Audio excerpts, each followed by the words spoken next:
यसपालि नि म आउन जस्तो छ तिमलाई अनि आमालाई कस्तो छ यसपालि नि म आउन जस्तो छ तिमलाई अनि आमालाई कस्तो छ हे दसैँ तिहार आइपुग्यो घर देश मेरो दाजु परदेशको परदेश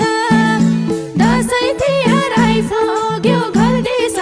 मेरो दाजु परदेशको परदेश हे आन्दोलनले केही पनि रहेन गाउँमा क्षति भयो कि भएन